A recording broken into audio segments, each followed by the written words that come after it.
নমস্কার বন্ধুরা, SB academic সেন্টারের প্রত্যেকটা ছাত্রছাত্রীকে স্বাগত। আজকে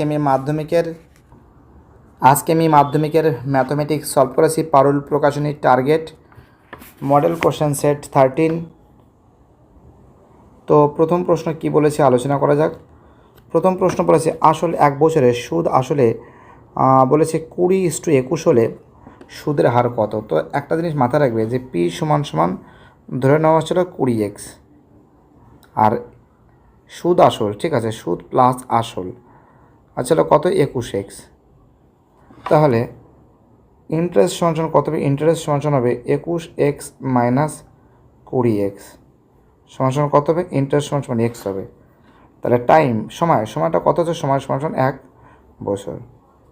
তার মানে কি পি আছে 20x, ইন্টারেস্ট আসলে এক্স, আর সময় কত আছে 1 বছর, তাই তো।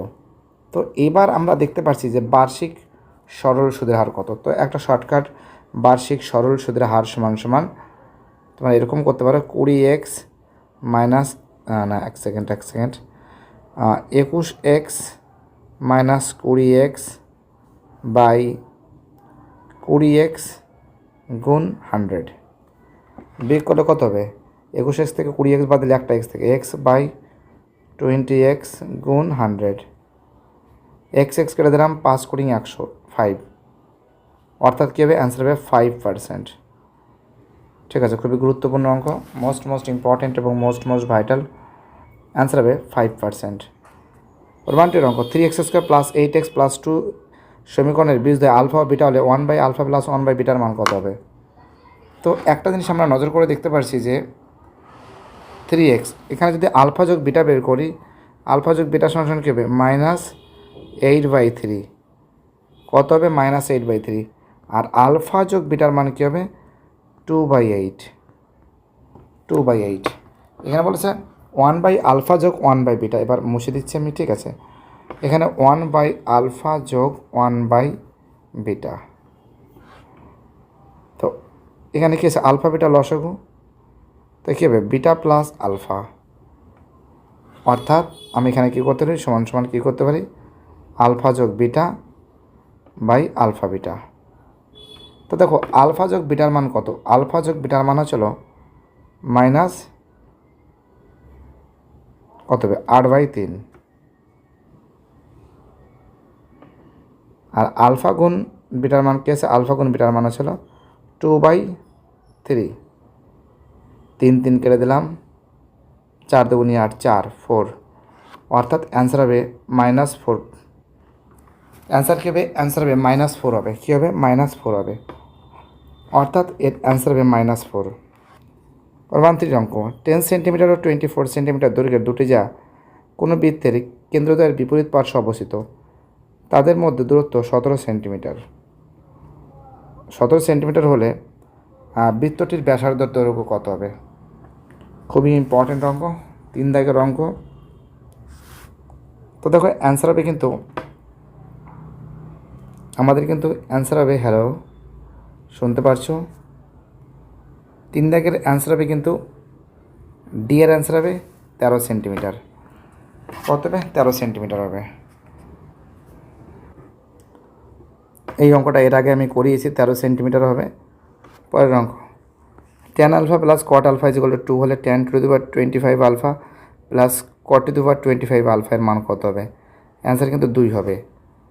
তো কারণ আমরা কি জানি যে tan আলফা প্লাস cot মানে কি 1/tan আলফা সমান কত হবে, 2। লসও করলে কী হবে, tan আলফা হয়ে যাবে, এখানে কী হবে, tan স্কোয়ার আলফা প্লাস 1 সমান 2। ঘুরিয়ে দাও অঙ্ক, tan square alpha minus 2 tan alpha plus 1 = 0। তার মানে কী থাকছে, tan আলফা মাইনাস 1 এর হোল স্কোয়ার = কত হবে, 0 হবে, তাই তো, কত হবে, 0 হবে, অর্থাৎ tan আলফা = 1। অর্থাৎ আমরা নজর করে দেখতে পাচ্ছি যে tan আলফা = 1। তাহলে cot আলফা সমান কী হবে, তাহলে cot আলফা সমান কী হবে, cot মানে কি, cot আলফা মানে কি 1/tan টেন আলফা, তো 1/1 কাটাকাটি করে কত হবে 1 হবে। অর্থাৎ আমরা দেখতে পাচ্ছি কট আলফার মানও 1 আর টেন আলফার মানও 1 হবে। তো এখানে কী বলেছে অঙ্কটা বলেছে 10⁻, এটা দিচ্ছে 10⁻25 আলফা প্লাস cot⁻25 আলফা, তার মানে কি 125 প্লাস cot 1/25, 1 প্লাস 1 কত হবে, অ্যান্সার হবে 2 হবে। ঠিক আছে, খুবই গুরুত্বপূর্ণ, এর অ্যান্সার কিন্তু হবে কত হবে 2 হবে। 5 দেখে ঘনকাকৃতিতে একটি ঘরের রাখা দণ্ডটির দৈর্ঘ্য 4√3 হলে ঘরের মেজর ক্ষেত্রফল কত হবে। খুবই ইম্পর্টেন্ট অঙ্ক এটা, কিন্তু 5 দাগের অঙ্ক। 5 দাগের অঙ্কর অ্যান্সার হবে কিন্তু 16 হবে। কী হবে 16 হবে। তো একটা কারণটাকে চলো যে ঘনকাকৃতি একটি ঘরে আমরা ঘনকের কর্ণের দৈর্ঘ্য কী আছে বাহু √3 মানে a√3, a√3 = 4√3, তা √3 কেটে গেলে কী থাকছে a = 4 থাকছে। তা বলেছে ঘরের মেজের ক্ষেত্রফল কত হবে। তা ঘরের যদি মেজের ক্ষেত্রফল হবে তবে কী হবে বাহু স্কোয়ার 4 × 4 কত হবে 16 হবে। কত হবে 16 বর্গ মিটার হবে। ঠিক আছে, চলো এই অঙ্কটা অনেকবারই সলভ হয়েছে, তোমরা জানো। অ্যান্সার কিন্তু হবে 4.5, কত হবে 4.5 হবে। এবার দেখো এই অঙ্কগুলো দেখো, এক ব্যক্তি ব্যাংকে এত টাকা জমা রেখে 2 বছর পর এত টাকা পেলেন। তো আমাদের ফর্মুলা কেছে একদম ডাইরেক্ট করে দিচ্ছি, হ্যাঁ 1 + r/100 একদম ডাইরেক্ট টেনে দিচ্ছি, n = 121/100 মানে কত আছে 11/10। ঠিক আছে, এর কী হবে এর হোল স্কোয়ার হবে। ঠিক আছে, তো এখানে কী আছে লসগু করে দিলাম 100 লসগু 100 প্লাস আর এর হোল স্কোয়ার = 11/10 এর হোল স্কোয়ার। এই রুট কেটে গেল, অর্থাৎ 100 প্লাস r/100 = 11/10, তাই তো। কী থাকছে 100 প্লাস r/100 = 11/10, 0 কেটে দিলাম। কী থাকছে 100 plus r = 110, r = 110 minus 100, r = কত থাকছে 10% থাকছে। কত থাকছে 10% থাকছে। ঠিক আছে, কী বলছে বুঝতে পারছো 10% থাকছে, অর্থাৎ এর অ্যান্সার কত হবে 10%। পরের অঙ্ক 1-2তে 2a/3 = 3b/4 হলে 4c/3 হলে a/bc কত হবে। একটা জিনিস তোমাদের মাথায় রাখতে হবে যে শর্টকাট বুদ্ধি শেখাতে পারি, 3 4 3 4 আর 3 লসগু কত হবে 3, যদি লসগু নিই 3 × 3 4 3, ঠিক আছে 3 × 3 অর্থাৎ 3 4 12, লসগু কত হবে 12 হবে, তাই তো। লসগু যদি 12 হয় ডাইরেক্ট করে দিচ্ছি, হ্যাঁ কী থাকছে 2a/3 12।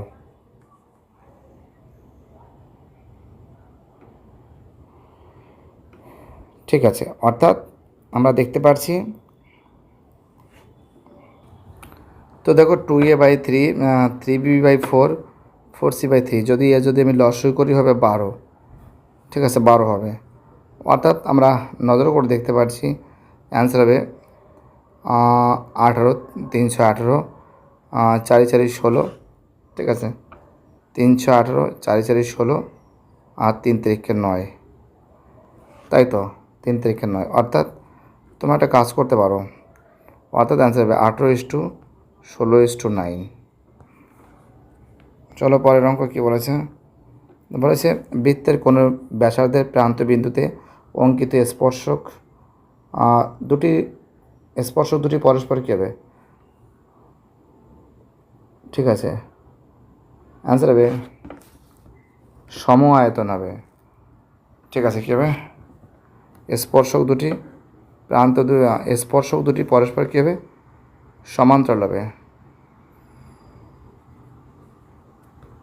সমান্তরাল।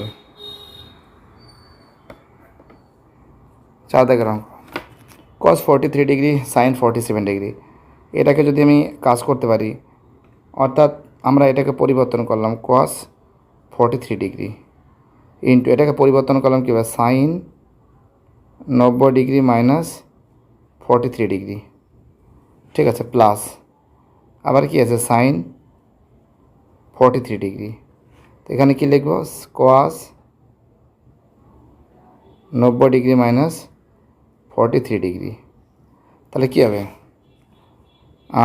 এখানে হবে cos 43 degree into cos 43 degree plus sin 43 degree, অর্থাৎ cos 43 degree into cos 43 degree plus sin 43 degree into sin 43 degree, তাহলে কী থাকবে cos স্কোয়ার 43 ডিগ্রি, অর্থাৎ আমরা দেখতে পাচ্ছি যে cos square 43 degree plus sin square 43 degree, অর্থাৎ sin square plus cos square is equal to কত 1 হবে, ঠিক আছে। পরের অঙ্ক 5 দাগে, একটি চোঙের ব্যাসার্ধ ও উচ্চতা উভয় দ্বিগুণ করলে আয়তন কত গুণ বৃদ্ধি পাবে। তো দেখো একটি চোঙের ব্যাসার্ধ উচ্চতা উভয় যদি দ্বিগুণ করা হয়, চোঙের ব্যাসার্ধ যদি দ্বিগুণ করা হয় আর উচ্চতা যদি দ্বিগুণ করা হয় 2h করা হয়, তাহলে আয়তন কী হবে। চোঙের আয়তন ফর্মুলা কি আছে পাই আর স্কোয়ার এইচ, পাই আর মানে কি 2r, এইচ মানে কি 2h, তা পাই গুণ 4r স্কোয়ার গুণ 2h, অর্থাৎ পাই আর স্কোয়ার এইচ গুণ 8, অর্থাৎ 8 গুণ হবে, কত গুণ হবে, অর্থাৎ 8 গুণ বৃদ্ধি পাবে। পরের অঙ্ক, যৌগিক গড় মধ্যমার সংখ্যাগুলোর মান হলো ড্যাশ, অ্যান্সার হবে কেন্দ্রীয় প্রবণতা মাপক। কোন মাপক, কেন্দ্রীয় প্রবণতা মাপক, ঠিক আছে। পরের অঙ্ক, অংশীদারি কারবারে মূলধন স্থির থাকলে লাভ ও সময়ের সংখ্যা সমানুপাতিক হয়, ঠিক আছে। রোমান 2তে এক্স সমান সমান √5 + 2, তাহলে 1/x এর মান কী হবে, 1/x এর মান হবে √5 - 2, তাই তো, অর্থাৎ এর অ্যান্সার হবে এক্স প্লাস, অর্থাৎ যদি হয় অঙ্কটা যদি এরকম করি x প্লাস 1/x এর মান কত হবে, তার মানে কি আছে √5 + 2 প্লাস √5 - 2, তাই তো, এটা কেটে গেলে কী থাকছে 2√5 থাকছে, x প্লাস 1/x এর মান কী থাকছে 2√5 থাকছে, অর্থাৎ 2√5 এর হোল স্কোয়ার, √√ কেটে গেল, 2 × 2 = 4 × 5, অ্যান্সার হবে 20, অর্থাৎ অ্যান্সার ঠিক আছে, অ্যান্সার হবে ট্রু, অ্যান্সার কী হবে ট্রু হবে, এটাও সত্য এটাও সত্য। 3 দাগে বলেছে বৃত্তস্থ সামান্তরিক মাত্রই রম্বস, কখনো হতে পারে না। 4 দাগের অঙ্ক, যখন সূর্যের উন্নতিকোণ 60 ডিগ্রি, তখন 45 মিটার উঁচু একটি গাছের ছায়ার দৈর্ঘ্য 15√3 হবে, ঠিক আছে, 15√3 হবে, অঙ্ক ঠিকই আছে। কারণ যদি আমি অঙ্কটা করি এখানে, এটা এ, এটা বি, সি, এটা বলেছে 60 ডিগ্রি কোণ, 60 ডিগ্রি কোণ বলেছে, ঠিক আছে, বলেছে ছায়ার দৈর্ঘ্য মানে ভূমির মানটা চাচ্ছে, তো আমাদের এখানে কিন্তু হাইট বলে দিছে 45, অর্থাৎ লম্ব বাই ভূমি, অর্থাৎ এটা যদি 45 করে দেয়, 45 করে দিলাম, হ্যাঁ, তো লম্ব বাই ভূমি, লম্ব কোনটা আছে এবি, অর্থাৎ 45/BC সমান সমান লম্ব মানে কত আছে ট্যান 60 ডিগ্রি মান কত আছে, ট্যান 60 ডিগ্রি মান আছে √3, তাই তো। তো এখানে আমরা যেটা নজর করে দেখতে পারছি, মানে বিসি √3 = 45, অর্থাৎ বিসি √3 = 45, তাহলে বিসি = কত হবে 45/√3, আর একটা √3 দিতে হবে, আর একটা √3 দিতে হবে, অর্থাৎ 45√3/3, 3 15 45, 15, অর্থাৎ অ্যান্সার হবে 15√3। অ্যান্সার কত হবে? 15√3 হবে। খুব ইম্পর্ট্যান্ট কোশ্চেন, 15√3। পরের অঙ্ক 5 দেখে 4 সেমি ব্যাসার্ধ বিশিষ্ট একটি গোলকের মধ্যে অন্তর্লিখিত ঘনকের বাহুর দৈর্ঘ্য 4√2 হবে। তো এটা কখনো 4√2 হবে না। পরের অঙ্ক 6 দাগের অঙ্ক কী বলেছে? কোনো রাশি তত্ত্বের সংখ্যাগুরু মান থাকলে তা কেবলমাত্র একটি থাকবে, এটাও ভুল আছে। তো বুঝতে পারছো, যতটুকু পেরেছি ততটুকু সলভ করে দেওয়ার চেষ্টা করেছি। ভিডিওটি দেখার জন্য এসবি একাডেমিক সেন্টারের তরফ থেকে প্রত্যেকটা ছাত্রছাত্রীকে জানাই অসংখ্য ধন্যবাদ। সুস্থ থাকো, ভালো থাকো, চ্যানেলের সঙ্গে যুক্ত থাকো, এটাই আমার একান্ত অনুরোধ তোমাদের কাছে।